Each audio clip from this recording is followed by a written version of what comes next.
Primeramente es necesario que entendamos qué son y para qué se establecen las políticas educativas. La política educativa es el conjunto de leyes, decretos, disposiciones, reglamentos y resoluciones que conforman la doctrina pedagógica de un país y fijan asimismo los objetivos de ésta y los procedimientos necesarios para alcanzarlos. Por otro lado, son también las decisiones del más alto nivel del sector público o privado que dicen qué hacer y qué no hacer y reflejan de una manera específica cómo se interpreta la relación entre educación y sociedad. La política educativa se toma como un proceso de cambio en los diferentes niveles de estudio para proveer de satisfacción a los individuos, todo esto a través de reformas educativas o mediante el establecimiento de modelos pedagógicos. Las políticas educativas en el contexto internacional. Las problemáticas actuales y los grandes desafíos sociales y el complejo proceso de globalización impactan mayormente la modificación de las políticas educativas en el mundo. El nuevo enfoque de las políticas educativas es hacia la construcción económica global, a través del Tratado de Libre Comercio, el ingreso a la Organización para la Cooperación y el Desarrollo Económico, y la aceptación de lineamientos como el Banco Mundial, el Fondo Monetario Internacional y el Acuerdo de Libre Comercio de las Américas. Es importante señalar las acciones más importantes de los diferentes organismos e instituciones internacionales que han transformado las políticas educativas en el mundo, como por ejemplo el Banco Mundial en el año de 1963, que en África atendió en el sector de educación secundaria, atendiendo y apoyando diferentes programas sociales, incluyendo los educativos. Otro organismo es la UNESCO, que es uno de los principales organismos internacionales, que cuenta con una perspectiva social y humanista de la educación, que a diferencia de otras que tienen fundamentalmente una perspectiva económica. El objetivo de la OCDE es coordinar las políticas económicas y sociales de los países miembro y no miembro. Se reúnen para intercambiar información y armonizar políticas con el objetivo de maximizar su crecimiento económico y coadyuvar su desarrollo. Por otro lado, el Banco Interamericano de Desarrollo, creado en 1959, tiene el objetivo de acelerar el proceso de desarrollo económico y social de sus países miembros, de América Latina y el Caribe. Las políticas educativas en México. Enseguida realizaremos un recorrido por las diferentes políticas educativas establecidas en nuestro país y pues veremos las acciones o estrategias importantes implementadas por sus diferentes actores políticos. En la Revolución Mexicana surge el proyecto de educación rural como una de las mejores alternativas para enfrentar y resolver los problemas de la educación del campesinado. Algunos de sus principios fueron organizar el periodo escolar no por años o grados, sino por la cantidad de conocimientos, convertir a la escuela rural en centro de actividades múltiples y evaluar la labor del docente. Este modelo fracasa al aparecer la educación socialista, al hacer una reforma en el artículo 3 constitucional, en el que habla de que la educación que se imparta será socialista en sus orientaciones y tendencias, pugnando porque desaparezcan los prejuicios y dogmas religiosos, y se cree que la verdadera solidaridad humana sobre las bases de una socialización progresiva de los medios de producción económica. Narciso Bassols, secretario de Educación Pública en ese entonces, eliminó ese concepto en la redacción final del artículo 3, y pues por este motivo se suspende el proyecto de educación socialista debido a que México tenía sus propias características estructurales e históricas. En 1946 Jaime Torres Bodet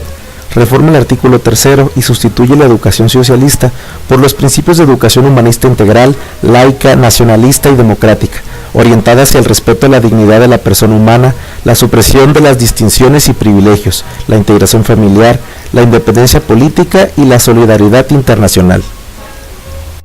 Durante la presidencia de Miguel Alemán, de 1946 al 52, se implementaron acciones como la promoción de la educación rural, la construcción de más escuelas, se siguió con la campaña de alfabetización, la creación del Instituto Nacional de Bellas Artes y la implementación de la enseñanza técnica. En 1982, el presidente Miguel de la Madrid Hurtado implementa acciones como la integración de la educación preescolar, primaria y secundaria en un ciclo de educación básica, formación de profesores para la educación normal, reorganización y reestructuración del desarrollo de educación, formación de directivos de planteles escolares, entre otras acciones. Carlos Salinas de Gortari establece el Plan Nacional de Desarrollo en el 89 y plantó 3 principales objetivos, como el de mejorar la calidad de la educación, descentralizar la educación y fortalecer la participación de la sociedad en el quehacer educativo. Ernesto Zedillo Ponce de León, en el 95, implementa el programa de desarrollo educativo, donde dicta las políticas educativas centradas nuevamente en la educación básica, la educación para adultos y la educación media superior y superior. En el 2001, Vicente Fox Quesada propone el Programa Nacional de Educación, con el Acuerdo 384, en el que se habla de la capacitación y asesoría técnico-pedagógica, el desarrollo e implementación del Sistema Nacional de Formación, la mejora de los planes y programas, la inclusión de la tecnología como asignatura en el currículo y la renovación del modelo pedagógico en telesecundarias. Las políticas educativas actuales. Felipe Calderón presentó la Alianza para la Calidad Educativa entre el Gobierno Federal y el Sindicato Nacional de los Trabajadores de la Educación,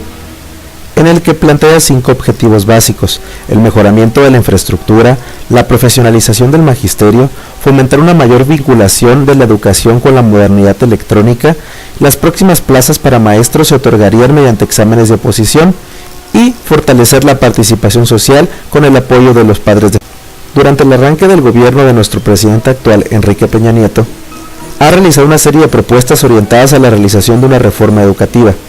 Algunas de ellas son los concursos de ingresos para docentes, para la promoción a cargos con funciones de dirección y de supervisión,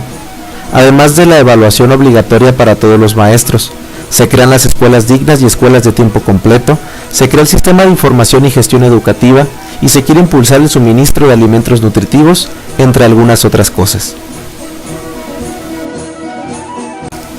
¿A qué nos referimos con calidad de la educación?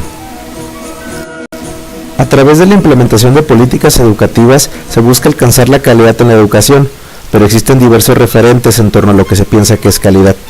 Algunos de los factores que pueden incidir negativamente son la libertad de cátedra mal entendida, la absoluta falta de control y la indefinición del perfil del profesor.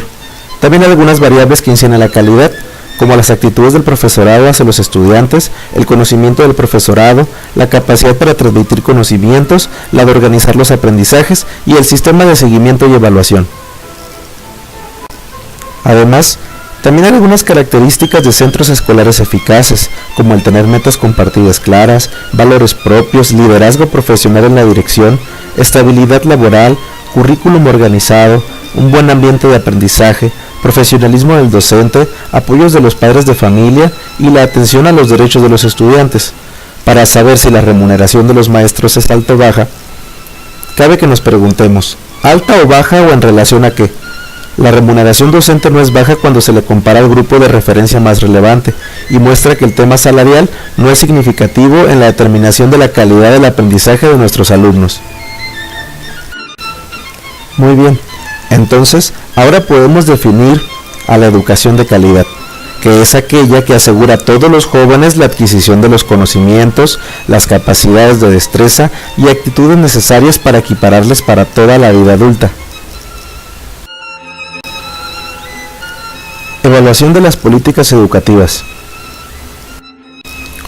A manera de conclusión, es importante señalar que para que una política educativa sea funcional e impacte directamente en la calidad de la educación, es indispensable un diagnóstico a conciencia y oportuno sobre la situación actual o las problemáticas alarmantes por las que se atraviesan.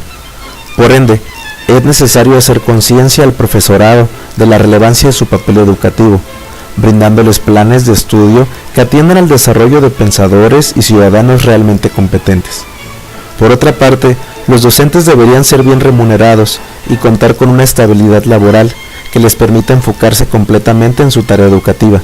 dando esto mayor seguridad al pueblo de que los jóvenes y la niñez se encuentren en manos de maestros altamente capacitados y que los prepararán para la vida.